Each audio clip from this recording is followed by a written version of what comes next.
Lou? Maybe I'll do that bit. Yeah, right. So, hi, yeah. Like I was saying, I lost my virginity when I was like 20 or 21, which is fairly late when you think about it compared to some people. Like, you've got newspaper stories like 13-year-olds fathering people, but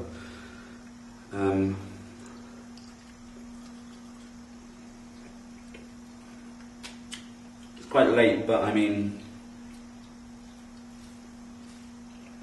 I was okay with it because, you know, it was with someone I genuinely liked at the time. It was good, you know,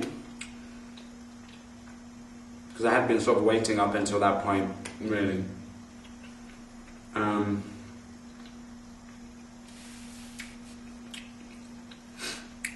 But then it did upset me because obviously we didn't stay, you know, together. So it led me into a kind of depressed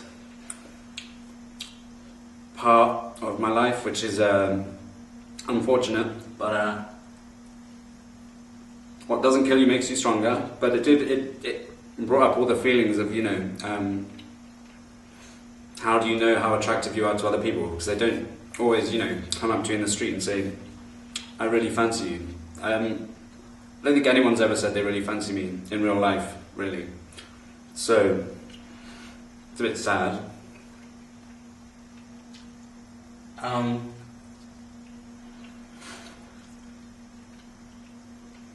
I just want someone to, you know, feel close to, because I've got two brothers who, like, I've had 8-year relationships each, and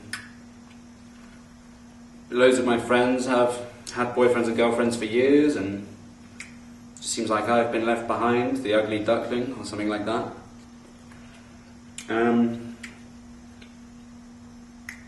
So you feel quite vulnerable, you know. And it's very, well, I think I'm more sensitive than some boys, so I kind of take it to heart a bit more when I shouldn't. But I've learned to sort of deal with that a bit.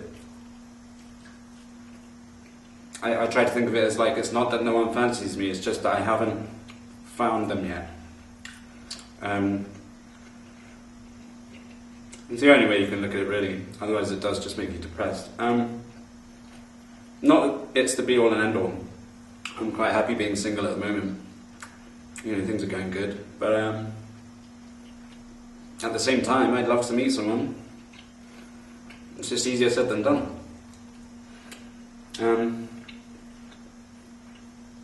You know, I'm old-fashioned. I just want monogamy and curl up on the sofa, watch a DVD, maybe have a beer. It's not too much to ask.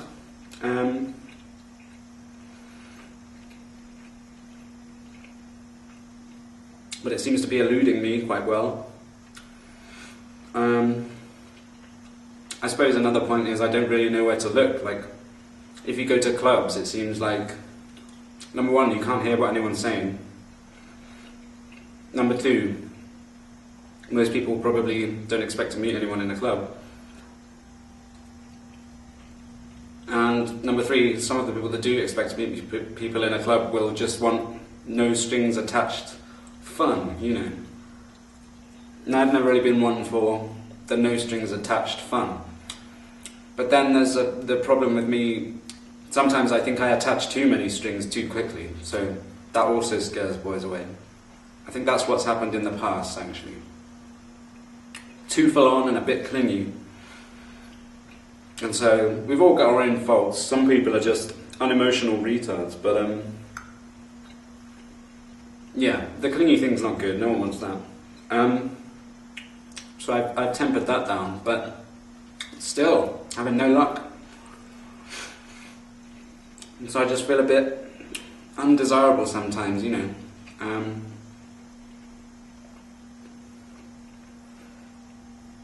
I'm the same as anyone else, I get horny from time to time, you know, but there's no one to get horny with. I live with girls. And most of them have had long relationships as well, if not in them. And So yeah, everywhere you go, everywhere you turn, this, relationship that. And then there's me, who's never really had a boyfriend for more than like a few weeks. And even then they don't like being called the boyfriend, that's the clingy thing coming back. I'm clingy, I know, but I've realised the error of my ways, if you like.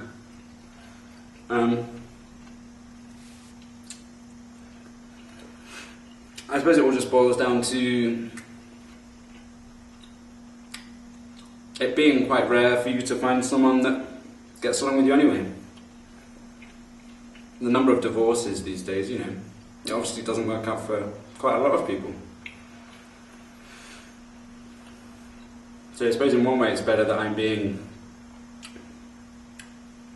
I don't know, choosy. It's not really choosy though, because I haven't had the choice, I'm just waiting. But fucking hell, yeah. Seems a bit cruel to me.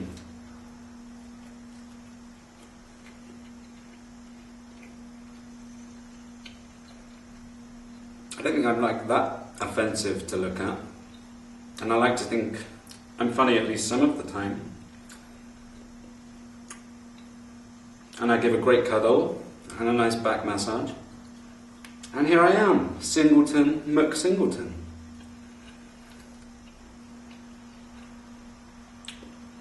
Maybe people just don't like the cut of my jib. I don't know.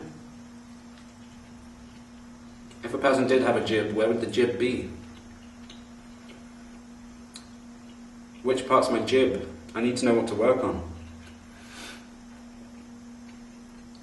There's no sign pointing to my jib. Where's the jib? Anyway, that's very moany of me. It's not all bad. I've got a lot of friends, you know. It's just if you allow yourself to think about it for too long, then you get the kind of, oh no, I'm really single. I'm really, really single.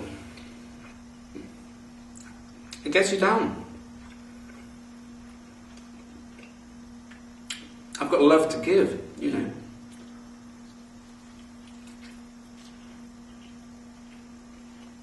And like I said, a great back massage.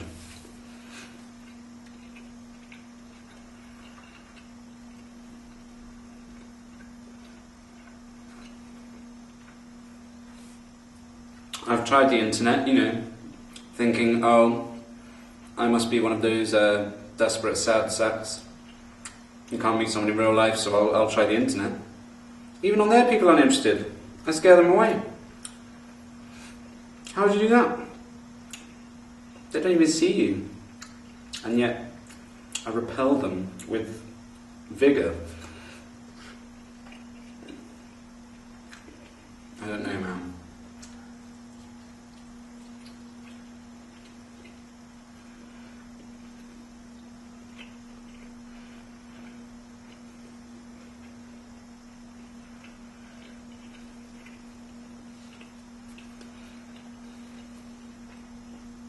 I'm sure there's someone somewhere who wants a piece of me, but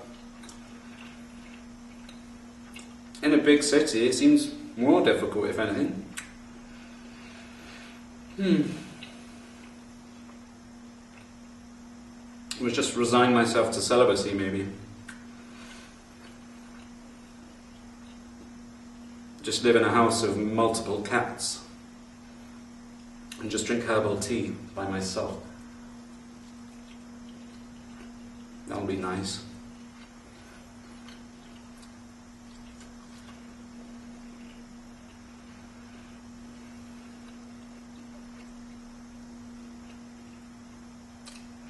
But yeah, so it sucks.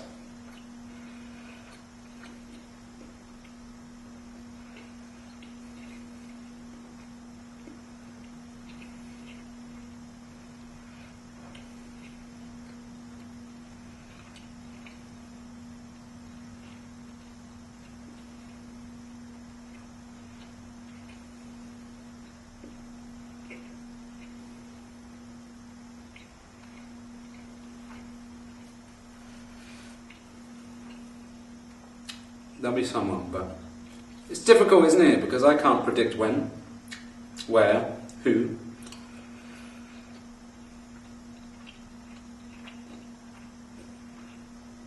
Another good thing to take your mind off of that kind of stuff is just to bake something. Banana bread is a good way to go. But it is temporary and fleeting respite. You just have to busy yourself day after day, perpetually busy, then you have no time to contemplate your utter singledom.